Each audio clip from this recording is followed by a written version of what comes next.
Hi everyone, welcome to Mr. Burns' Storytime, and this is chapter 20 of Roald Dahl's Matilda. There is 21 chapters altogether, so only two chapters left. I hope you've enjoyed listening to it so far. So this chapter 20, is titled The Third Miracle.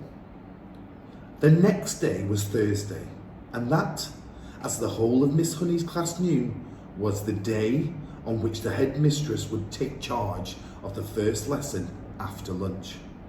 In the morning, Miss Honey said to them, "One or two of you did not particularly enjoy the last occasion the headmistress took the class, so let us all try to be especially careful and clever today. How are your ears, Eric, after your last encounter with Miss Trunchbull?" "She stretched them," Eric said. "My mother said she's positive they are bigger than they were." "And Rupert," Miss Honey said, "I'm glad to see you didn't lose any of your hair after last Thursday." "My head was jolly sore afterwards," Rupert said. "And you, Nigel," Miss Honey said, "please do try not to be a smart aleck with the headmistress today. You were really quite cheeky last week." "I hate her," Nigel said. "Well, try not to make it too obvious," Miss Honey said. "It doesn't pay. She's a very strong woman. She has muscles like steel ropes." "I wish I was a grown-up," Nigel said. "I'd knock her flat."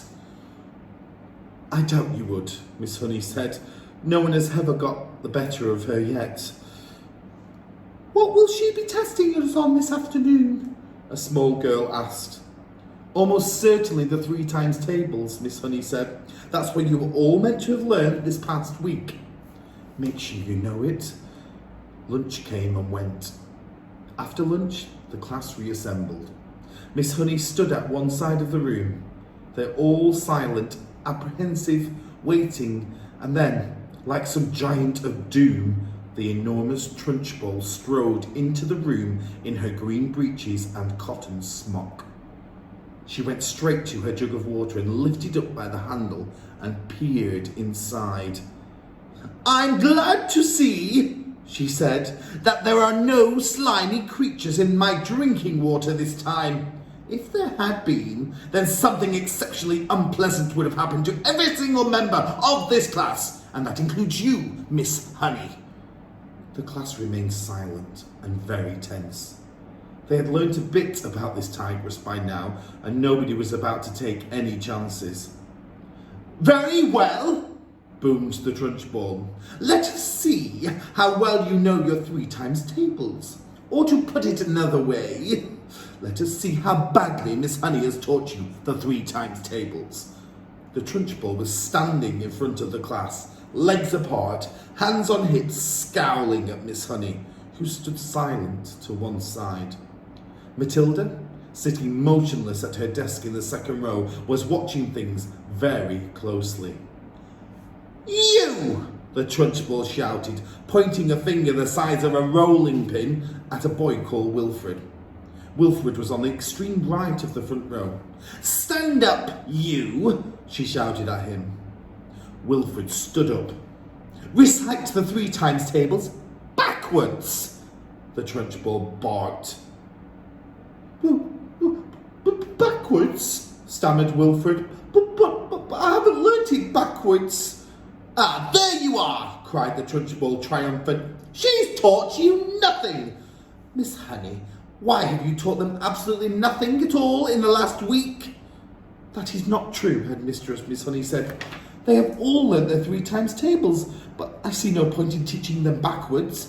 There is little point in teaching anything backwards. The whole object of life, Headmistress, is to go forwards. I venture to ask you whether even you, for example, could spell a simple word like wrong backwards straight away. I very much doubt it." "Don't you get impertinent with me, Miss Honey," the Trunchbull snapped. Then she turned back to the unfortunate Wilfred. "Very well, boy," she said. "Answer me this. I have 7 apples, 7 oranges, and 7 bananas. How many pieces of fruit do I have altogether? Hurry up, get on with it, give me the answer." That's adding up, Wilfred cried. That isn't the 3 times table. You blithering idiot, shouted the Trunchbull. You festering gumboil, you flea-bitten fungus. That is the 3 times tables. You have 3 separate lots of fruit and each one has 7 pieces. 3 sevens are 21. Can't you see that, you stagnant cesspool? I'll give you one more chance. I have 8 coconuts, 8 monkey nuts, and 8 nutty little idiots like you. How many nuts do I have altogether? Answer me quickly. Poor Wilfred was properly flustered. Wait, he cried. Please wait. I've got to add up 8 coconuts and 8 monkey nuts. He started counting on his fingers. You blistering, bursting blister, yelled the Trunchbull. You moth-eaten maggot. That is not adding up. This is multiplication. The answer is 3 eighths. Or is it 8 threes? Tell me that, you mangy little wurzel, and look sharp about it. But by now, Wilfred was far too frightened and bewildered even to speak. In 2 strides, the Trunchbull was beside him, and by some amazing gymnastic trick, it may have been judo or karate, she flipped the back of Wilfred's legs with one of her feet so that the boy shot off the ground and turned a somersault in the air. But halfway through the somersault, she caught him by the ankle and held him dangling upside down like a plucked chicken in a shop window. 8 threes! The Trunchbull shouted, swinging Wilfred from side to side by his ankle. 8 threes is the same as 3 eighths, and 3 eighths are 24. Repeat that! At exactly that moment, Nigel, at the other end of the room, jumped to his feet and started pointing excitedly at the blackboard and screaming, The chalk! The chalk!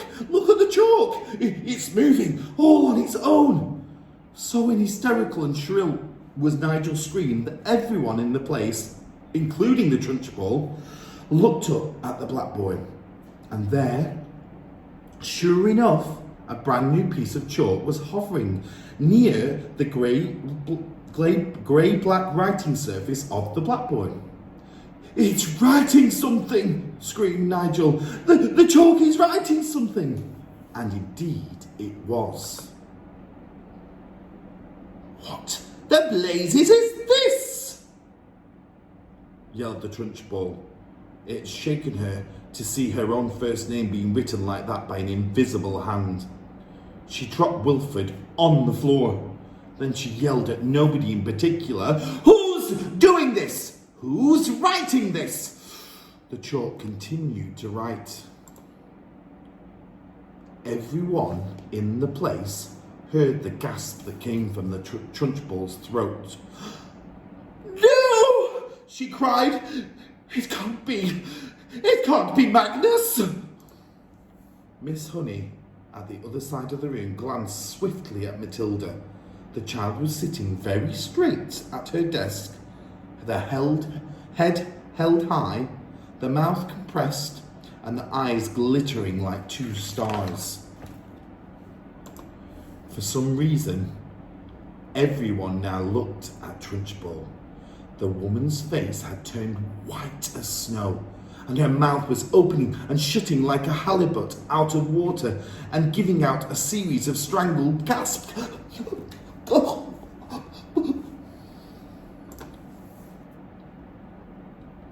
The chalk stopped writing. It hovered for a few moments, then suddenly it dropped to the floor with a tinkle and broke in 2. It said, "Give my Jenny her wages. Give my Jenny the house, then get out of here.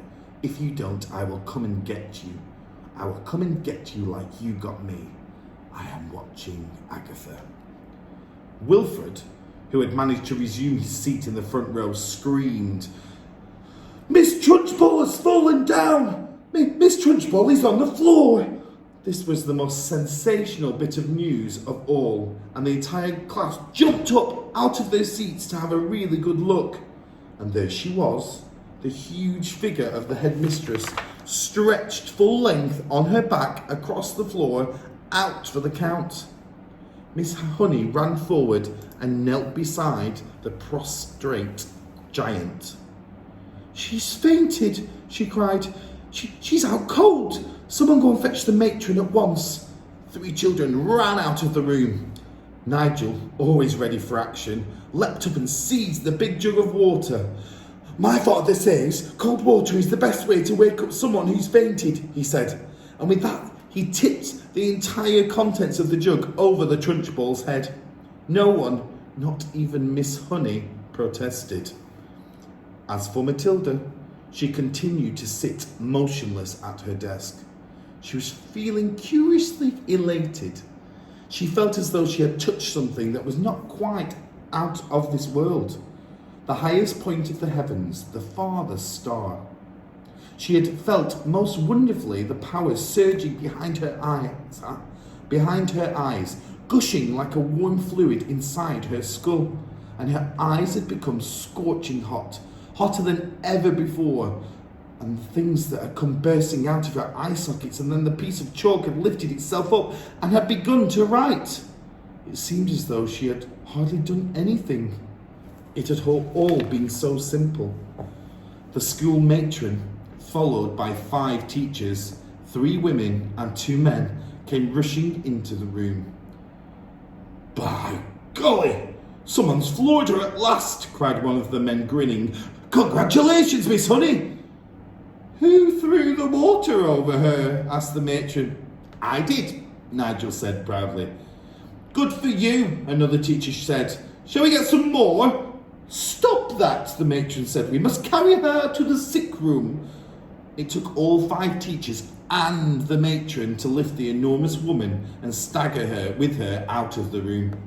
Miss Honey said to the class, "Oh, I think you'd all better go out to the playground and amuse yourselves until the next lesson."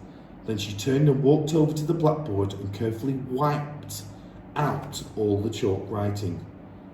The children began filing out of the classroom. Matilda started to go with them, but as she passed Miss Honey, she paused and her twinkling eyes met the teacher's eyes, and Miss Honey ran forward and gave the tiny child a great big hug and kiss. And that's the end of chapter 20. Tune in next time for chapter 21, the final chapter of Matilda.